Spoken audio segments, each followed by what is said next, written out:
பொன்னியின் செல்வன் நான்காம் பாகம் மணிமகுடம். அத்தியாயம் 4. ஐயனார் கோவில். கெடில நதிக்கரையில் பாட்டனும் பேரனும் பேசிக் கொண்டிருந்த அதே சமயத்தில் கொள்ளிடத்தின் வடகரையில் உள்ள திருக்கானாட்டுமுள்ளூர் என்னும் ஊரில் பழைய நண்பர்களான ஆழ்வார்க்கடியானும் வந்தியத்தேவனும் ஒரு வினோதமான காரியத்தில் ஈடுபட்டிருந்தார்கள். அக்காலத்தில் வட காவேரியாகிய கொள்ளிடமும் தென் காவேரியைப் போலவே புண்ணிய நதியாக கருதப்பட்டு வந்தது. துலா மாதத்தில் தினந்தோறும் கானாட்டுமுள்ளூர் ஆலயத்தில் கோயில் கொண்டுள்ள சிவபெருமான் இடபாரோடராக கொள்ளிடக் கரைக்கு எழுந்தருளி ஸ்நானத்துக்கு வந்துள்ள பக்தர்களுக்கு சேவை தருவது வழக்கம். மத்தியான வேளையில் ஒவ்வொரு நாளும் உற்சவமாகவே இருக்கும். அக்கம் பக்கத்து கிராமங்களிலிருந்து பக்தர்கள் திரண்டு வருவார்கள். விஷ்ணு கோயில் அந்த ஊரில் சிறிதாக இருப்பினும் அந்தக் கோயிலிலிருந்தும் பகவான் கருட வாகனத்தில் ஆரோகணித்துக் கொள்ளிடக் கரைக்கு எழுந்தருளுவார். இவ்விதம் துலா மாதத்தில் வட காவேரியில் ஸ்நானம் செய்வதற்காக வந்து கூடியிருந்த ஜனக்கூட்டத்தினிடையே ஆழ்வார்க்கடியான் ஒரு நாவல் கிளையை மண்ணில் நட்டு வைத்துக் கொண்டு, நாவலோ நாவல், நாவலோ நாவல், இந்த நாவலன் தீவில் வைஷ்ணவ சமயமே மேலான சமயம் என்று நிலைநாட்டுவதற்கு வாதப்போர் புரிய வந்துள்ளேன். சைவர்கள், சாக்தர்கள், அத்வைதிகள், காபாலிகர்கள், காலாமுகர்கள், புத்தர்கள், சமணர்கள் யார் வேணுமானாலும் வாதப்போர் புரிய வரலாம். அவர்கள் வெற்றி பெற்றால் அவர்களை என் தோள்மீது தூக்கி வைத்துக் கொண்டு ஊரைச் சுற்றி வலம் வருவேன். அவர்கள் தோற்றால் இடுப்புத் துணியைத் தவிர மற்றதையெல்லாம் இங்கே கொடுத்துவிட்டு போக வேணும். நாவலோ நாவல் என்று கத்திக் கொண்டிருந்தான்.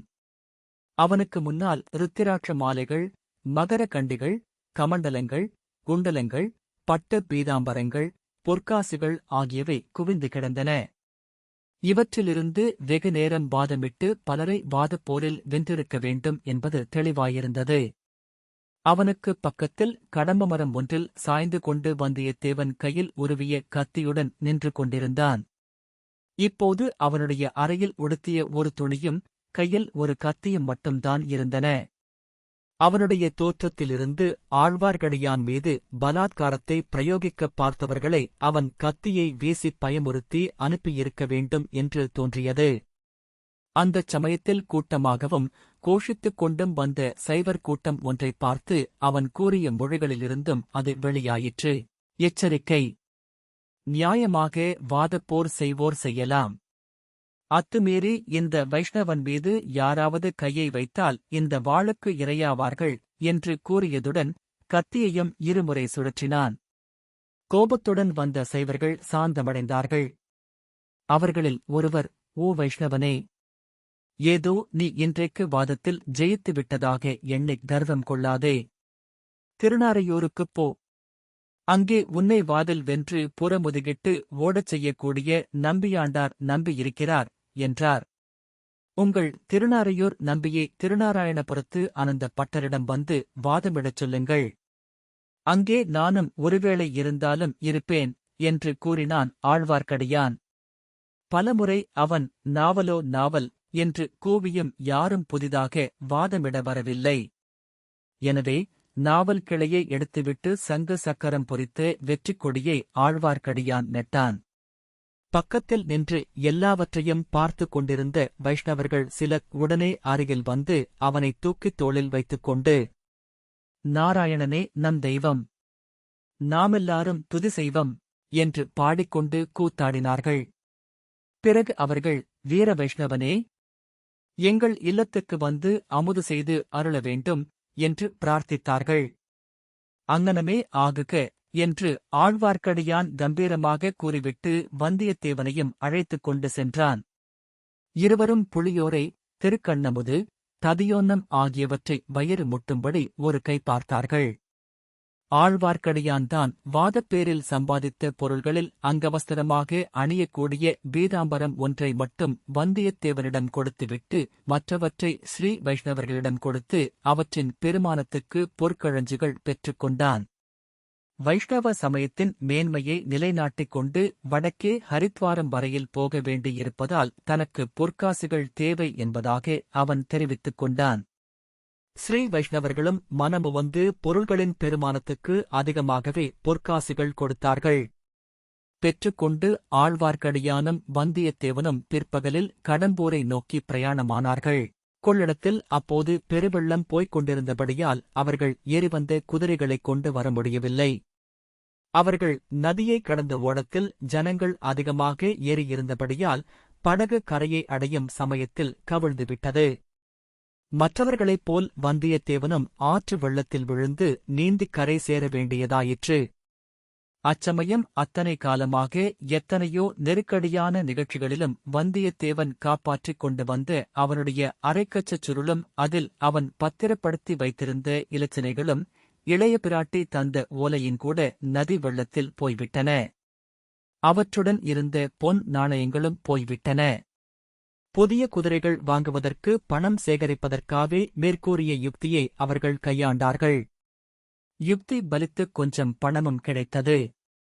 ஆனால் அந்த கிராமாந்தர பகுதிகளில் குதிரை எங்கும் விலைக்கு கிடைக்காது என்றும் தெரிந்தது. கடம்பூர் கிராமத்தில் வாரம் ஒருநாள் நடைபெறும் சந்தையில் ஒருவேளை குதிரைகள் விற்பனைக்கு வரலாம், இல்லாவிடில் திருப்பாதிரிப்புலியூர் சென்று வாங்க வேண்டும். கடம்பூருக்குப் போவதா வேண்டாமா என்பது பற்றி அந்த நண்பர்களுக்குள் விவாதம் நடந்தது. அதில் உள்ள சாதக பாதகங்களைப் பற்றி விவாதித்தார்கள். கடம்பூரில் ஆதித்த கரிகாலரின் வருகையைப் பற்றி ஏதேனும் செய்தி கிடைத்தாலும் கிடைக்கலாம். காஞ்சியிலிருந்து புறப்பட்டு விட்டாரா, எந்த வழியாக வருகிறார் என்று ஏதேனும் தகவல் தெரிந்தால் நல்லது அல்லவா? ஆனால் கடம்பூரில் தெரிந்தவர்களின் கண்ணில் படக்கூடாது. கந்தமாறனை சந்திக்க நேர்ந்துவிட்டால் ஆபத்தாய்ப் போய்விடும். ஒருவேளை பழுவேட்டரையரின் பரிவாரங்கள் இதற்குள் வந்திருந்தால் அதுவும் தொல்லைத்தான். வைஷ்ணவனே, உனக்குத்தான் இரவில் சுவர் ஏறிக் குதிக்கத் தெரியுமே? சம்புவரையர் குதிரை லாயத்திலிருந்து 2 குதிரைகளைக் கொண்டு வந்து விடலாமே என்றான் வந்தியத்தேவன். நான் சுவர் ஏறிக் குதிப்பேன். ஆனால் குதிரைகளுக்குச் சுவர் ஏறிக் குதிக்கத் தெரிய வேண்டுமே என்றான் வைஷ்ணவன். பழுவூர் பரிவாரங்கள் அங்கே வந்திருந்தால் 2 குதிரைகளை அடித்துக் கொண்டு போகலாம். அவர்கள் முன்னொரு சமயம் கடம்பூரில் என்னுடைய குதிரையை விரட்டியடித்தார்கள் அல்லவா? அதற்கு பழிக்கு பழி வாங்க வேண்டும் என்றான் வாணர் குல வீரன். சில மாதங்களுக்கு முன்பு கடம்பூரில் அவர்கள் சந்தித்தது பற்றியும் அன்று இரவு நடந்த அபூர்வ சம்பவங்களைப் பற்றியும் வழி நெடுகப் பேசிக் கொண்டு வந்தார்கள். இருவரும் சூரியன் அஸ்தமிக்கும் சமயத்துக்கு கடம்பூரை அடைந்தார்கள். கடம்பூர் அவர்கள் எதிர்பார்த்தது போல் அமர்க்களப்பட்டு கொண்டுதானிருந்தது. அரண்மனையும் கோட்டை வாசலும் கொடிகளாலும் தோரணங்களாலும் தொங்கல் மாலைகளாலும் அலங்கரிக்கப்பட்டு விளங்கின. கோட்டை வாசலிலும் சரி, மதில் சுவரைச் சுற்றியும் சரி, முன்னை விட காவல் பலமாக இருந்தது. பட்டத்து இளவரசர் ஆதித்த கரிகாலர் வருகிறார் என்றால் கேட்க வேண்டுமா? அதே சமயத்தில் தனாதிகாரி பெரிய பழுவேட்டரையரும் ராணியுடன் வரப்போகிறார். 2 பேருடைய பரிவாரங்களும் வருவார்கள். சில நாளைக்கு ஊர் தடபுடல் பட்டுக் கொண்டுதானிருக்கும். இதையெல்லாம் பற்றி கடம்பூர் கடைத்தெருவில் ஜனங்கள் பேசிக் கொண்டிருந்ததை 2 நண்பர்களும் கேட்டார்கள். ஜனங்கள் பேச்சிலிருந்து 2 சாராரும் இன்னும் வந்து சேரவில்லை என்று தெரிந்தது. சம்புவரையர் மகன் கந்தமாறன் ஆதித்த கரிகாலரை அழைத்து வரக்காஞ்சிக்கே புறப்பட்டு போயிருக்கிறான் என்றும் தெரிந்தது. இந்த பரபரப்பான பேச்சுக்களுக்கிடையில் சிலர் கடல் கொண்டுவிட்ட இளவரசன் அருள்மொழிவர்மனைப் பற்றியும் மெல்லிய குரலில் பேசினார்கள். அவ்வளவு பெரியத்தக்க சம்பவம் நடந்திருக்கும் போது இங்கே விருந்துகளுக்கும் களியாட்டங்களுக்கும் ஏற்பாடு நடந்து வருவது பலருக்கு பிடிக்கவில்லை என்பது ஜாடை மாடையாக அவர்கள் பேசிக் கொண்டதிலிருந்து தெரிந்தது. ஆழ்வார்க்கடியானும் வந்தியத்தேவனும் இந்த பேச்சுகளையெல்லாம் காது கொடுத்து கேளாதவர்கள் போல் கேட்டுக்கொண்டு ஊரைத் தாண்டிப் போனார்கள். ஊருக்குள் எங்கேயும் இரவு தங்க அவர்கள் விரும்பவில்லை. ஊருக்கு அப்பால் சமீபத்தில் எங்கேயாவது பாழடைந்த மண்டபம் அல்லது சத்திரம் சாவடி இல்லாமலா போகும்? அப்படியில்லாவிட்டால் இரவு வீரநாராயணபுரத்துக்கு போய்த் தங்கிவிடுவது நல்லது. அங்கேயுள்ள பெரிய பெருமாள் கோயிலின் 100 மண்டபத்தில் நிம்மதியாக படுத்து உறங்கலாம். முதல் நாள் இரவு நிகழ்ச்சிகளுக்குப் பிறகு ஓர் இரவு நல்ல துக்கம் அவர்களுக்கு அவசியமாயிருந்தது. கடம்பூரைத் தாண்டிச் சாலையோடு சிறிது தூரம் சென்றதும் அடர்த்தியான மூங்கில் காடு ஒன்றும் அதற்குள் அய்யனார் கோவில் ஒன்றும் தெரிந்தன. வைஷ்ணவரே, இனிமேல் என்னால் நடக்க முடியாது. இரவு இந்தக் கோயிலில் படுத்திருக்கலாம். யார் கண்ணிலும் படாமலிருப்பதற்கு இது நல்ல இடம் என்றான் வந்தியத்தேவன். அப்பனே, நீ சொல்வது தவறு. இம்மாதிரி இடங்களுக்கு நம்மைப் போல் இன்னும் யாராவது வந்து சேர மாட்டார்கள் என்பது என்ன நிச்சயம் என்றான் ஆழ்வார்க்கடியான். அப்படி வருகிறவர்கள் குதிரைகளுடன் வந்தவர்களானால் ரொம்ப நல்லது என்றான் வந்தியத்தேவன். இந்த மூங்கில் காட்டுக்குள் எந்தக் குதிரையும் நுழைய முடியாது. மனிதர்கள் நுழைந்து செல்வதே கடினமான காரியம் ஆயிற்றே. எங்கேயாவது ஒற்றையடிப் பாதை ஒன்று இல்லாமற் போகாது. கோயில் பூசாரி வரக்கூடிய வழியேனும் இருந்துதானே ஆக வேண்டும். இருவரும் அடர்த்தியாக மண்டை கிடந்த மூங்கில் புதர்களைச் சுற்றிச் சுற்றி வந்து கடைசியாக குறுகலான ஒற்றையடிப் பாதை ஒன்றைக் கண்டுபிடித்தார்கள். அதன் வழியாக உடம்பில் முட்கள் கீறாமல் நடந்து போவது மிகவும் பிரயாசையாக இருந்தது. இவ்விதம் சிறிது தூரம் சென்ற பிறகு கொஞ்சம் இடைவெளி காணப்பட்டது. அதில் சிறிய அய்யனார் கோவில் இருந்தது. கோவிலுக்கு எதிரே பலிபீடமும் அதையொட்டி மண்ணினால் செய்து காளவாயில் சுடப்பட்ட யானைகளும் குதிரைகளும் வரிசையாக வைக்கப்பட்டிருந்தன. அய்யனாருக்கு வேண்டுதல் செய்து கொள்ளும் பக்தர்கள் இவ்விதம் மண்ணினால் செய்த குதிரைகளும் யானைகளும் கொண்டு வந்து வைப்பது வழக்கம். அவற்றை பார்த்ததும் வந்தியத்தேவன், குதிரைகளைப் பற்றி இவ்வளவு கவலைப்படுகிறோமே, அய்யனாரைக் கேட்டு 2 குதிரைகள் வாங்கிக் கொள்ளலாமே என்றான். மண் குதிரையை நம்பி ஆற்றில் இறங்கக்கூடாது என்ற பழமொழி தெரியாதா என்றான் ஆழ்வார்க்கடியான். வைஷ்ணவனே, எங்கள் அய்யனார் மிகவும் சக்தி வாய்ந்த தெய்வம். கேட்ட வரத்தை உடனே கொடுக்கக்கூடியவர். உங்கள் விஷ்ணுவைப் போல் பக்தர்களை தவிக்கவிட்டு பட்டப்பகலில் தூங்கிக் கொண்டிருப்பவர் அல்ல என்றான் வந்தியத்தேவன். அப்படியானால் இந்த மண் குதிரைகளுக்கு உயிர் கொடுத்தாலும் கொடுப்பார் என்று சொல்லு. ரொம்ப நல்லதாய்ப் போயிற்று, பணம் மிச்சம். உண்மையான பக்தி இருந்தால் மண் குதிரைகளும் உயிர் பெறும். பார்க்கப்போனால் நம்முடைய உடம்புகள் மட்டும் என்ன? பிரம்மதேவன் மண்ணினால் செய்து உயிர் கொடுத்ததுதானே? நன்கு சொன்னாய் தம்பி. இந்த உடம்பு மண்ணினால் செய்த உடம்பு என்பதை மறந்துவிடுகிறோம். அதை அடிக்கடி ஞாபகப்படுத்திக் கொள்வதற்காக திருமண்ணை குழைத்து நெற்றியிலும் உடம்பிலும் இட்டுக் கொள்ளும்படி வைஷ்ணவ ஆச்சாரிய புருஷர்கள் கட்டளையிட்டிருக்கிறார்கள். வந்தியத்தேவன் உஷ் என்று சொல்லி ஆழ்வார்க்கடியானுடைய கையை பிடித்துக் கொண்டு இன்னொரு கையினால் எதிரே சுட்டிக் காட்டினான்.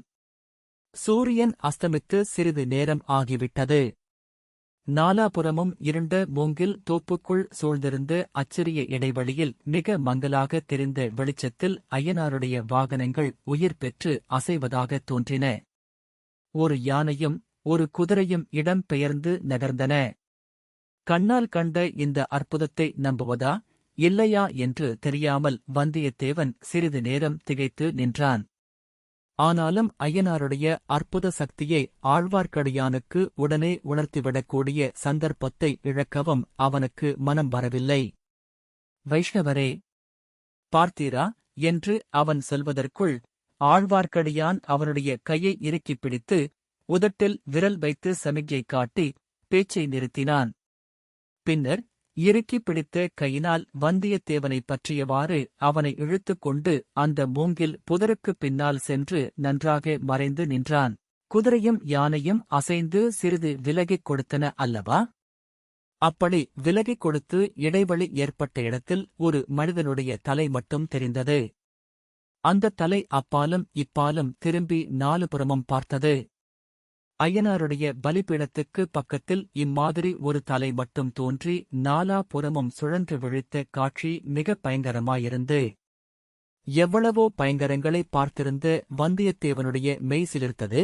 ஆனால் தன்னை பிடித்திருந்த ஆழ்வார்க்கடியான் கை சிறிதும் நடுக்கமுறாமலும் தளராமலும் இருந்ததை அறிந்து வந்தியத்தேவன் நெஞ்சுறுதி கொண்டான். இவர்கள் பார்த்து கொண்டிருக்கும் போதே அந்த தலை எழும்பி மேலே வந்தது. ஒரு மனிதனுடைய மார்பு வரையில் தெரிந்தது. பிறகு அம்மனிதன் முழுமையான உருவத்துடன் கிளம்பி மேலே வந்தான். அம்மனிதன் வெளிவந்த இடத்தில் ஒரு சிறிய பிளவு, கரிய இருள் சூழ்ந்த பாதாள பிளத்துவாரத்தைப் போல பயங்கரமாக வாயைத் திறந்து கொண்டிருந்தது. சற்று உற்றுப் பார்த்த பின்னர் அந்த மனிதன் யார் என்பதும் அவர்களுக்கு தெரிந்துவிட்டது. கடம்பூர் மாளிகையில் பணியாளனாக இருந்து கொண்டே ரவிதாசனுடைய சதிக் கும்பலிலும் சேர்ந்திருந்த இடும்பன்காரிதான் அவன். இதை இருவரும் ஏக காலத்தில் அறிந்து கொண்டதும் ஒருவரையொருவர் பார்த்து தங்கள் வியப்பை சமிகையினாலேயே தெரிவித்துக் கொண்டார்கள். இடும்பன்காரி திறந்திருந்த துவாரத்தை அப்படியே விட்டுவிட்டு மறுபடியும் ஒரு தடவை சுற்று முற்றும் பார்த்துவிட்டு ஐயனார் கோவிலை நோக்கி நடந்தான். கோவில் கதவை திறந்து கொண்டு உள்ளே போனான். சிறிது நேரத்துக்கெல்லாம் கோயிலுக்குள்ளே இருந்து முணுக்கு முணுக்கு என்று வெளிச்சம் தெரிந்தது. கோயிலுக்குள் விளக்கேற்றப்பட்டிருக்கிறது என்பதை அறிந்து கொண்டார்கள். தம்பி, இதைப் பற்றி என்ன நினைக்கிறாய் என்று முணுமுணுக்கும் குரலில் அடியான் கேட்டான். ஐயனார் சக்தியுள்ள தெய்வம் என்று நினைக்கிறேன். குதிரைக்கு உயிர் வந்ததை பார்க்கவில்லையா என்றான் வந்தியத்தேவன். அது சரி, இப்போது வந்தானே, அவனைப் பற்றி என்ன நினைக்கிறாய்? அவன் ஐயனார் கோவில் பூசாரி போலிருக்கிறது. நாமும் போய் சுவாமி தரிசனம் செய்யலாமா? கொஞ்சம் பொறு. இன்னும் யாராவது சுவாமி தரிசனத்துக்கு வருகிறார்களா என்று பார்த்து கொள்ளலாம். இன்னும் யாரேனும் வருவார்கள் என்று நினைக்கிறீர்களா? பின் எதற்காக இவன் விளக்கு போடுகிறான்? பூசாரி கோவிலுக்கு விளக்கு போடுவதில் ஆச்சரியம் என்ன? தம்பி, அவன் யார் என்று தெரியவில்லையா? நன்றாய் தெரிகிறது. கொள்ளிடத்தின் தென்கரையில் எனக்கு குதிரை வாங்கிக் கொண்டு வந்து கொடுத்தானே, அந்த இடும்பன்காரி இவன்தான். இப்போதும் இவனிடம் குதிரை கேட்கலாம் என்று பார்க்கிறேன். நல்ல யோசனை செய்தாயு. உமக்கு பிடிக்கவில்லையா? இடும்பன்காரி உனக்கு குதிரை வாங்கிக் கொடுத்தவன் மட்டும் அல்ல, ரவிதாசன் கூட்டத்தைச் சேர்ந்தவன். அப்படியானால் இன்னொரு நல்ல யோசனை தோன்றுகிறது. என்ன? என்ன? இடும்பன்காரி ஐயனார் கைங்கரியத்தில் ஈடுபட்டிருக்கும் போது அவன் எங்கிருந்து வந்து முளைத்தான் என்பதை பார்த்து தெரிந்து கொண்டு வரலாம் என்று எண்ணுகிறேன். அது எப்படி முடியும்? அவன் வெளியே வந்த துவாரத்தில் நான் உள்ளே போக முடியாதா? முடியலாம், ஆனால் அதில் உள்ள அபாயங்கள். அபாயம் இல்லாத காரியம் எது? அப்புறம் உன் இஷ்டம். வைஷ்ணவரே, நீங்கள் இங்கே இருந்து என்ன நடக்கிறதென்று பார்த்துக் கொண்டிருங்கள். அதற்கென்ன கஷ்டம்? நான் இருந்து பார்த்துக் கொண்டிருக்கிறேன். சுரங்க வழி எங்கே போகும் என்று உனக்கு ஏதாவது தோன்றுகிறதா?